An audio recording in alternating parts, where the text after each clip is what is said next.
خوش آمدید کہانیوں کی محفل میں۔ اردو ادب کے مشہور افسانہ نگار سعادت حسن منٹو۔ منٹو کا نام سنتے ہی ذہن میں ایک ایسی تصویر ابھر آتی ہے جو سماج کے دو رنگی اور زخمات کو بے باک طریقے سے سامنے رکھتی ہے۔ ان کا ہر افسانہ زندگی کے گہرے رنگ دکھاتا ہے، جو کبھی خوشبو کی طرح مہکتا ہے اور کبھی ایک تلخی کی طرح چبھتا ہے۔ منٹو کے افسانہ نگاری کے ایک اور رنگ کو محسوس کرنے کے لیے ہم آج آپ کے لیے لے کر آئے ہیں اب اور کہنے کی ضرورت نہیں۔ تو آئیں اس سفر کا آغاز کرتے ہیں۔ یہ دنیا بھی عجیب و غریب ہے، خاص کر آج کا زمانہ۔ قانون کو جس طرح فریب دیا جاتا ہے اس کے متعلق شاید آپ کو زیادہ علم نہ ہو۔ آج کل قانون ایک بے ایمانی چیز بن کر رہ گیا۔ ادھر کوئی نیا قانون بنتا ہے، ادھر یار لوگ اس کا جوڑ توڑ سوچ لیتے ہیں۔ اس کے علاوہ اپنے بچاؤ کی کئی صورتیں پیدا کر لیتے ہیں۔ کسی اخبار پر آفت آنی ہو تو آیا کرے، اس کا مالک محفوظ و مامون رہے گا، اس لیے کہ پرنٹ لائن میں کسی قصائی یا دھوبی کا نام بحیثیت پرنٹر، پبلشر اور ایڈیٹر کے درج ہوگا۔ اگر اخبار میں کوئی ایسی تحریر چھپ گئی جس پر گورنمنٹ کو اعتراض ہو تو اصل مالک کے بجائے وہ دھوبی یا قصائی گرفت میں آ جائیں گا، اس کو جرمانہ ہوگا یا قید۔ جرمانہ تو ظاہر ہے اخبار کا مالک ادا کر دے گا، مگر قید تو وہ ادا نہیں کر سکتا۔ لیکن ان دو پارٹیوں کے درمیان اس قسم کا معاہدہ ہوتا ہے کہ اگر قید ہوئی تو اس کے گھر اتنے روپے ماہوار پہنچا دیا کرے گا۔ ایسے معاہدے میں خلاف ورزی بہت کم ہوتی ہے۔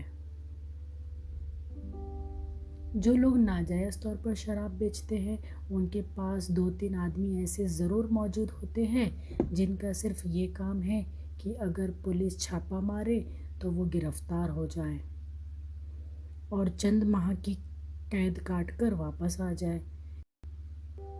اس کا معاوضہ ان کو معقول مل جاتا ہے۔ چھاپا مارنے والے بھی پہلے سے مطلع کر دیتے ہیں کہ ہم آ رہے ہیں، تم اپنا انتظام کر لو، چنانچہ فوراً انتظام کر لیا جاتا ہے، یعنی مالی غائب غلہ ہو جاتا ہے اور وہ کرائے کے آدمی گرفتار۔ یہ بھی ایک قسم کی ملازمت ہے، لیکن دنیا میں جتنی ملازمتیں ہیں کچھ اسی قسم کی ہوتی ہے۔ میں جب امین پہلوان سے ملا تو وہ 3 ماہ کی قید کاٹ کر واپس آیا تھا۔ میں نے اس سے پوچھا، امین اس دفعہ کیسے جیل میں ہو گئے؟ امین مسکرایا، اپنے کاروبار کے سلسلے میں۔ کیا کاروبار؟ میں نے پوچھا۔ جو رہا وہی ہے، بھائی بتاؤ تو۔ امین نے کہا، بتانے کی کیا ضرورت ہے، آپ اچھی طرح جانتے ہیں، مگر خواہ مجھ سے پوچھ رہے ہیں۔ میں نے تھوڑے سے توقف کے بعد اس سے کہا، امین تمہیں آئے دن جیل میں جانا کیا پسند ہے؟ امین پہلوان مسکرایا، جناب پسند اور ناپسند کا سوال ہی پیدا نہیں ہوتا۔ لوگ مجھے پہلوان کہتے ہیں، حالانکہ میں نے آج تک اگھاڑے کی شکل نہیں دیکھی۔ ان پڑھ ہوں، کوئی اور ہنر بھی مجھے نہیں آتا، بس جیل جانا آتا ہے، وہاں میں خوش رہتا ہوں، مجھے کوئی تکلیف محسوس نہیں ہوتی۔ آپ ہر روز دفتر جاتے ہیں، کیا وہ جیل نہیں؟ میں لاجواب ہو گیا۔ تم ٹھیک کہتے ہو امین، لیکن دفتر والوں کا معاملہ دوسرا ہے، لوگ انہیں بری نگاہوں سے نہیں دیکھتے۔ کیوں نہیں دیکھتے؟ ضلع کچہری کے جتنے منشی اور کلرک ہیں انہیں کون اچھی نظر سے دیکھتا ہے بھلا؟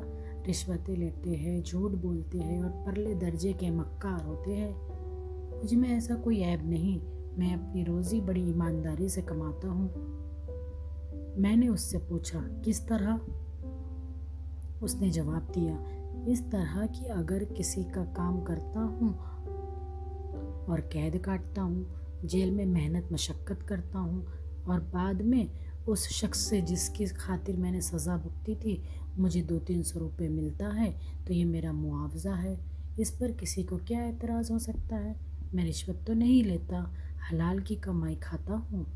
لوگ مجھے گنڈا سمجھتے ہیں، بڑا خطرناک گنڈا، لیکن میں آپ کو بتاؤں کہ میں نے آج تک کسی کو تھپڑ بھی نہیں مارا۔ میری لائن بالکل الگ ہے۔ اس کی لائن واقعی دوسروں سے الگ تھی۔ مجھے حیرت تھی کہ 3-4 مرتبہ قید کاٹنے کے باوجود اس میں کوئی تبدیلی واقع نہیں ہوئی۔ وہ بڑا سنجیدہ مگر گوار قسم کا آدمی تھا جس کو کسی کی پرواہ نہیں۔ قید کاٹنے کے بعد جب بھی آتا تو اس کا وزن کم از کم 10 پاؤنڈ زیادہ ہی ہوتا۔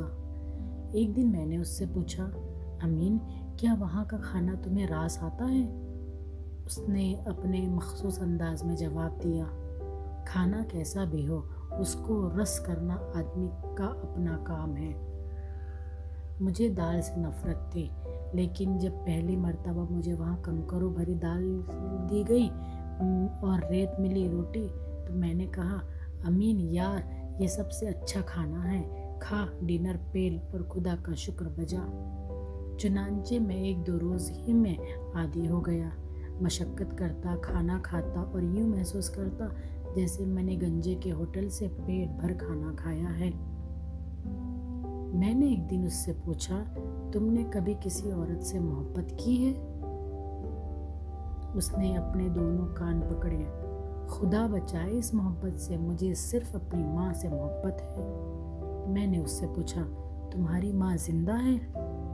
جی ہاں، خدا کے فضل و کرم سے بہت بوڑھی ہے، لیکن آپ کی دعا سے اس کا سایہ میرے سر پر دیر تک قائم رہے گا، اور وہ تو ہر وقت میرے لیے دعائیں مانگتی ہے کہ خدا مجھے نیکی کی ہدایت کرے۔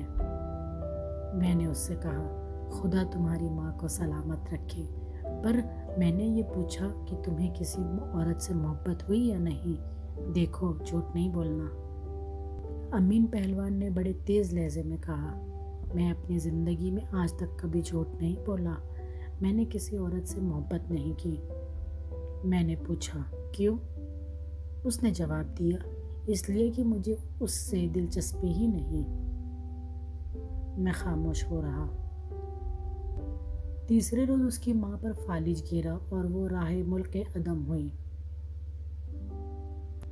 امین پہلوان کے پاس ایک پیسہ بھی نہیں تھا۔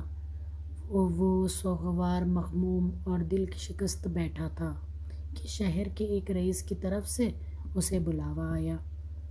وہ اپنی عزیز ماں کی میت چھوڑ کر اس کے پاس گیا اور اس سے پوچھا، کیوں میاں صاحب آپ نے مجھے کیوں بلایا؟ میاں صاحب نے کہا، تمہیں کیوں بلایا جاتا ہے؟ ایک خاص کام ہے۔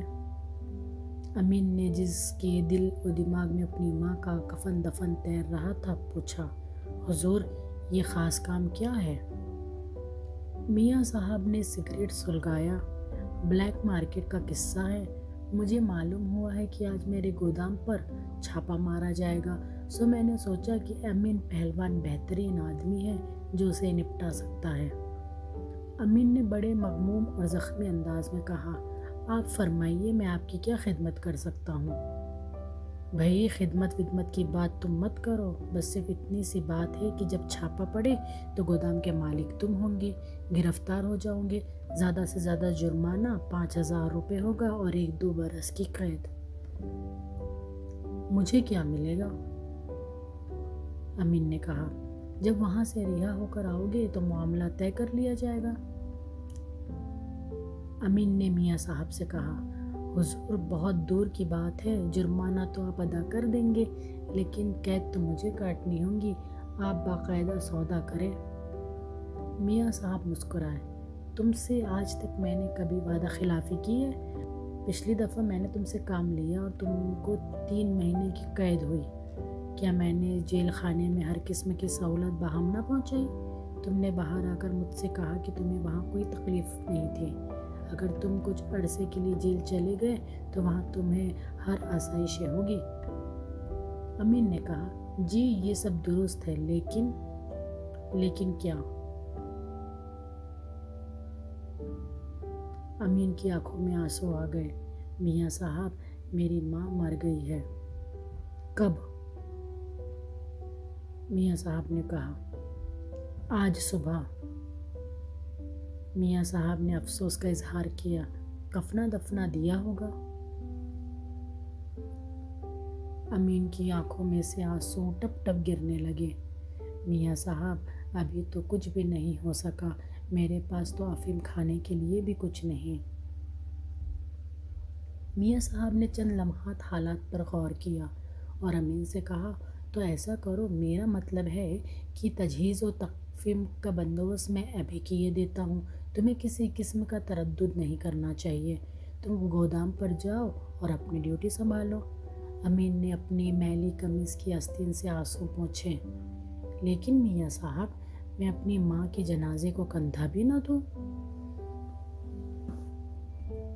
میاں صاحب نے فلسفیانہ انداز میں کہا، یہ سب رسمی چیزیں ہیں، مرحومہ کو دفنانا ہے سو یہ کام بڑی اچھی طرح سے ہو جائے گا، تمہیں جنازے کے ساتھ جانے کی کیا ضرورت؟ تمہارے ساتھ جانے سے مرحومہ کو کیا راحت پہنچے گی؟ وہ تو بیچاری اس دنیا سے رخصت ہو چکی ہے، اس کے جنازے کے ساتھ کوئی بھی جائے کیا فرق پڑتا ہے؟ اصل میں تم لوگ جاہل ہو، میں اگر مر جاؤں تو مجھے کیا معلوم کہ میرے جنازے میں کس عزیز اور دوست نے شرکت کی تھی، مجھے اگر جلا بھی دیا جائے تو کیا فرق پڑتا ہے، میری لاش کو چیلوں اور گدوں کے حوالے کر دیا جائے تو مجھے اس کی کیا خبر؟ تم زیادہ جذباتی نہ ہو، دنیا میں سب سے ضروری چیز یہ ہے کہ اپنے ذات کے متعلق سوچا جائے، میں پوچھتا ہوں تمہاری کمائی کے ذرائع کیا ہے؟ امین سوچنے لگا۔ چند لمحات اپنی بساط کے مطابق غور کرنے کے بعد اس نے جواب دیا، حضور، میری کمائی کے ذرائع آپ کو معلوم ہے، مجھ سے کیوں پوچھتے ہو؟ میاں صاحب نے کہا، میں نے اس لیے پوچھا کہ تمہیں میرا کام کرنے میں کیا حیل و حجت ہے، میں تمہاری ماں کی تجہیز اور تکفین کا بھی ابھی بندوبست کیے دیتا ہوں، اور جب تم جیل سے واپس آؤ گے تو پہلوان نے بڑے بینڈے انداز میں پوچھا، تو آپ میرا بھی بندوبست کر دیں گے؟ میاں صاحب بوکھلا گئے۔ تم کیسی بات کرتے ہو امین پہلوان؟ امین پہلوان نے ذرا درست لہجے میں کہا، امین پہلوان کی ایسی کی تیسی، آپ یہ بتائیے کہ مجھے کتنے روپے ملیں گے؟ میں 1000 سے کم نہیں لوں گا۔ 1000 تو بہت زیادہ ہے، میاں صاحب نے کہا۔ پھر امین نے کہا، زیادہ ہے یا کم میں کچھ نہیں جانتا، میں جب قید کاٹ کر آؤں گا تو اپنی ماں کی قبر پختہ بناؤں گا، سنگ مرمر کی، وہ مجھ سے بہت پیار کرتی ہے۔ میاں صاحب نے اس سے کہا، اچھا بھائی 1000 ہی لے لینا۔ امین نے میاں صاحب سے کہا، تو لائیے اتنے روپے دیجیے کہ میں کفن دفن کا انتظام کر لوں، اس کے بعد میں آپ کی خدمت کے لیے حاضر ہو جاؤں گا۔ میاں صاحب نے اپنی جیب سے بٹوا نکالا، لیکن تمہارا کیا بھروسہ؟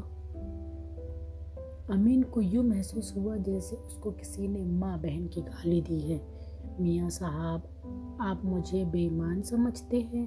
بے ایمان آپ ہیں، اس لیے کہ آپ نے فعلوں کا بوجھ میرے سر پر ڈال رہے ہیں۔ میاں صاحب موقع شناس تھے، انہوں نے سمجھا کہ امین بگڑ گیا، چنانچہ انہوں نے فوراً اپنی چرب زبانی سے آرام کرنے کی کوشش کی، لیکن امین پر کوئی اثر نہ ہوا۔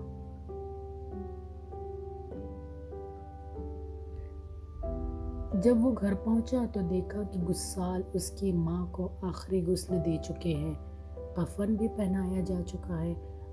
امین بہت متحیر ہوا کہ اس پر یہ مہربانی کس نے کی؟ میاں صاحب نے؟ لیکن وہ تو سودا کرنا چاہتے تھے۔ اس نے ایک آدمی سے جو تابوت کو سجانے کے لیے پھول گوندھ رہا تھا پوچھا، یہ کس آدمی نے اتنا اطمینان کیا ہے؟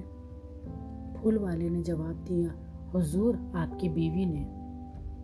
امین چکرا گیا، وہ اپنے شدید تعجب کا مظاہرہ کرتا مگر خاموش رہا۔ پھول والے سے صرف اتنا پوچھا، کہاں ہے وہ؟ پھول والے نے جواب دیا، جی اندر ہے، آپ کا انتظار کر رہی تھی۔ امین اندر گیا تو دیکھا کہ ایک خوبصورت لڑکی اس کی چارپائی پر بیٹھی ہے۔ امین نے اس سے پوچھا، آپ کون ہیں؟ یہاں کیوں آئی؟ اس لڑکی نے جواب دیا، میں آپ کی بیوی ہوں۔ یہاں کیوں آئی ہوں؟ یہ آپ کا عجیب و غریب سوال ہے۔ امین نے اس سے پوچھا، میری بیوی؟ میری تو کوئی بھی نہیں، بتاؤ تم کون ہو؟ لڑکی مسکرائی، میں میاں دین کی بیٹی ہوں۔ ان سے جو آپ کی گفتگو ہوئی میں نے سب سنی۔ اور امین نے بیچ میں ٹوکتے ہوئے کہا، اب اور کہنے کی ضرورت نہیں۔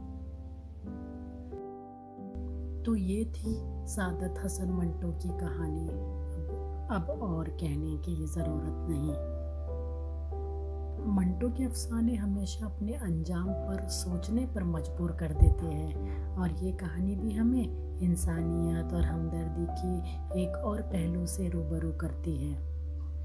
اگر آپ کو یہ کہانی پسند آئی ہو تو اپنے دوستوں کے ساتھ ضرور شیئر کریں اور اپنے فیڈ بیک ہمیں ضرور بتائیں۔ کہانیوں کی محفل میں ہم ایسے ہی دل چھو لینے والے افسانے لے کر آتے رہیں گے۔ چینل کو سبسکرائب کرنا نہ بھولیے۔ تب تک کے لیے اپنا خیال رکھیے۔